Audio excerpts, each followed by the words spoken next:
So I'm going to talk to you about nimotuzumab in head and neck squamous cell carcinomas. So this is just to show you what we mean by head and neck cancers and the specific features that they have in terms of the aggressiveness that they have. And again, to remember that metastasis in head and neck cancer is rare. It's generally locoregional disease. For a long time, we've been treating them with concurrent chemoradiotherapy.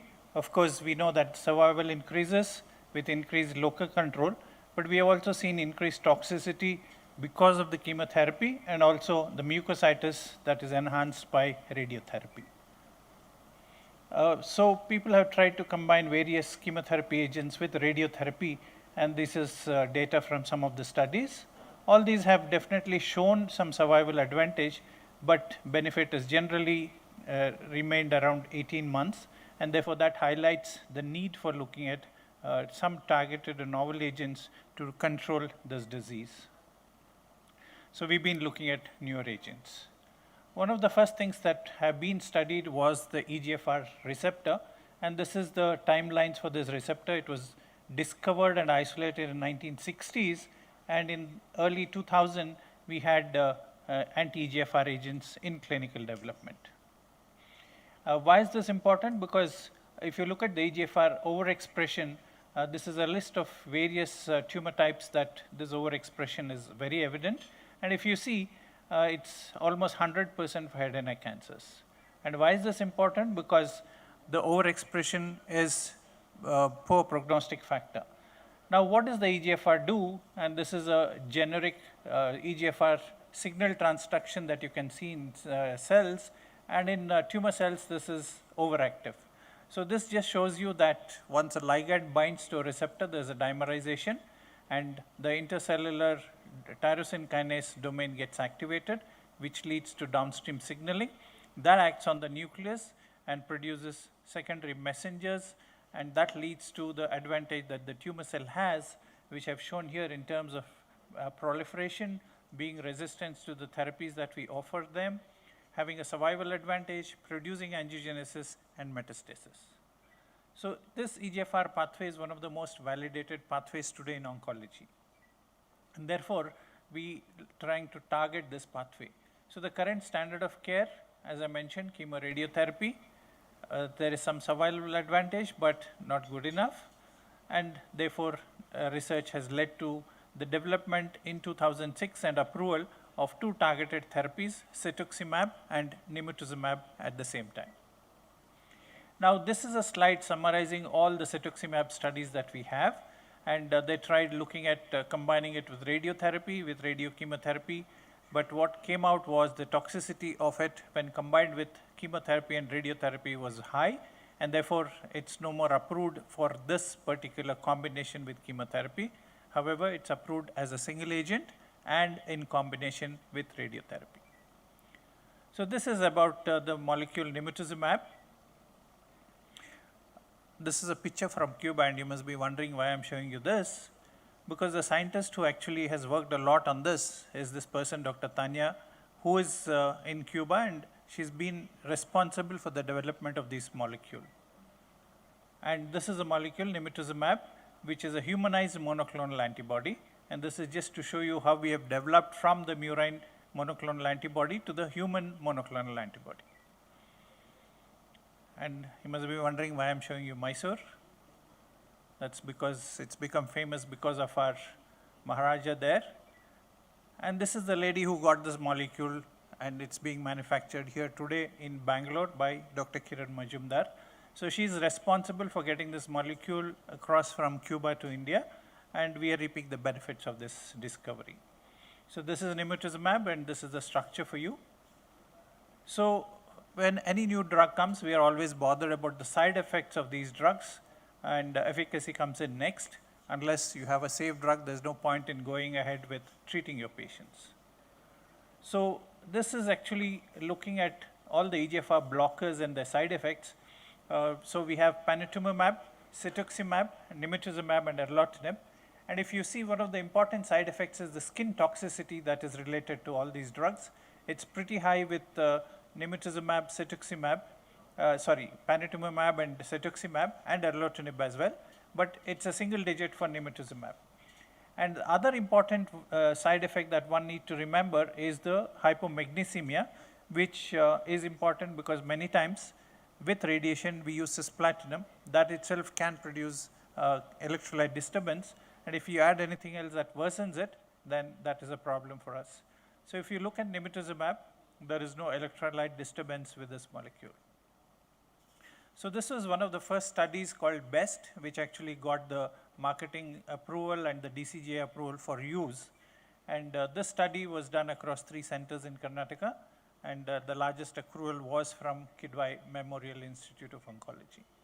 So this is the treatment regime, the standard chemoradiotherapy that we have been using for a long time, to which nimetuzumab in a dose of 200 milligrams per week was added.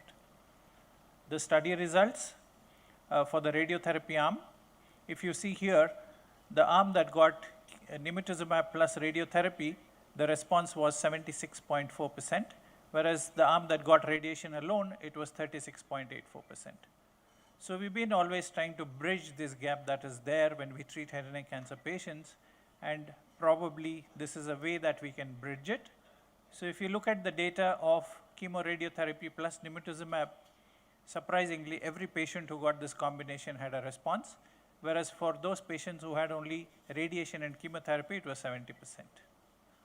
So the safety data, as I've shown you, was very impressive, very little rash. We had to look for it as compared to the severe rash that one could see with cetuximab. The study conclusion was that it was safe, and I've shown you the clinical efficacy for this. And we now have a 5-year survival data for this molecule from this study. And if you see the 2 curves, the nimetuzumab arm versus no nimetuzumab arm, you can see that there is such a wide difference. And even at 5 years follow-up, we don't have any safety signals that are bothersome. And we have actually published this data in Oral Oncology a couple of years ago. Now this is another larger phase 3 study which was presented at ASCO 2018. And again, they showed, this curve shows you the advantage of nimetuzumab with respect to the progression-free survival and disease-free survival as well. So this is a statement made by Dr. Leonard Sards, who is one of the leaders in the trials of cetuximab and bevacizumab in colon cancer. And he said that, as I have said before, and if there is a big if you have an agent that's essentially the same activity of cetuximab or panitumumab, which are EGFR blockers, and if you have little or no rash and no unexpected toxicities, then you would clearly have the choice of drug. And this nimetuzumab probably is an answer to the statement that he is making. So there are some emerging roles of nimetuzumab, and 2 of which I will describe. One of them is its role in neoadjuvant chemotherapy for organ preservation, and this is a phase 2 study involving almost 40 patients, and they showed that the response rates were in the order of 85%, and 10% of these patients had complete pathological response, and 60% had downstaging. So in the neoadjuvant setting, this is the emerging role for this drug. This is some data from our own country, talking about its use in the induction therapy, and that has been followed by the chemoradiotherapy. And if you see here, there's been good amount of response. Median duration of response in the patients who had complete response in 6 of them was 42 months. And again, the toxicity is pretty encouraging. So there is now a role of this molecule upcoming in adjuvant therapy, and there's a large phase 3 study which is being done in all these countries that I've shown here on the map with red dots. And this is a study schema. They're planning to enroll 10 patients, and this is in the adjuvant setting. That is, once they finish their conventional chemoradiotherapy, they're going to be randomized into receiving nimetuzumab or not with chemotherapy, and then as a follow-up. And they're trying to see if the disease-free survival and overall survival at 5 years are significant. The last update was that almost 400 patients have been accrued on this study, But as you understand, in the adjuvant setting, it takes pretty long for events to occur, and we need some more time to have the data from this study. So one of the things that has come out from the work in the lab in Cuba is that they've realized that there are several novel mechanisms for this drug, and some of them are listed here: inhibition of signal transduction, all this, which I showed you on the cartoon slide earlier. But what they have now started looking at is that it could have some immunogenic properties as well. They've studied the activity of ADCC with nimetuzumab, and this is in comparison to cetuximab, and they've shown that the ADCC component of nimetuzumab is pretty significant as compared to cetuximab. Then this ADCC is actually dependent on the EGFR expression, by which I mean if the expression of EGFR is high, the ADCC component increases proportionately, and as I have shown you, the EGFR expression is high in almost every head and neck cancer patient, and therefore this is a significant way that this molecule is going to act in them. So ADCC and EGFR signaling is again summarized in this cartoon. They've also shown that nimetuzumab has an effect on the upregulation of antigen presenting mechanism in terms that it upregulates the MHC class 1 molecules, which are important in ADCC.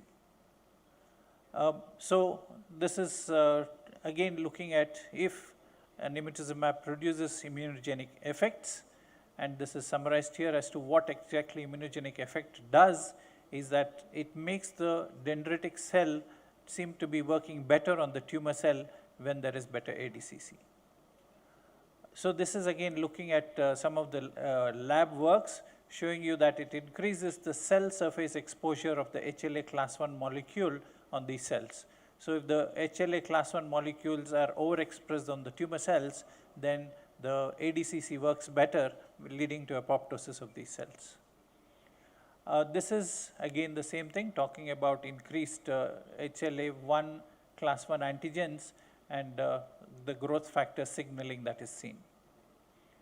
So nimetuzumab activates dendritic cells after crosstalk with NK cells, and this increases the death of these cancer cells. So this is again considered an enduring immune response. So this is again summarizing the whole activity of nimetuzumab, the earlier pathway of EGFR blockade, and now the immunogenic apoptosis that is seen. And today this molecule is being studied in several other tumors, many of which I have listed here, and it's been approved in 28 countries across the globe for use in various tumor types. So with that, I think I will stop, and thank you very much.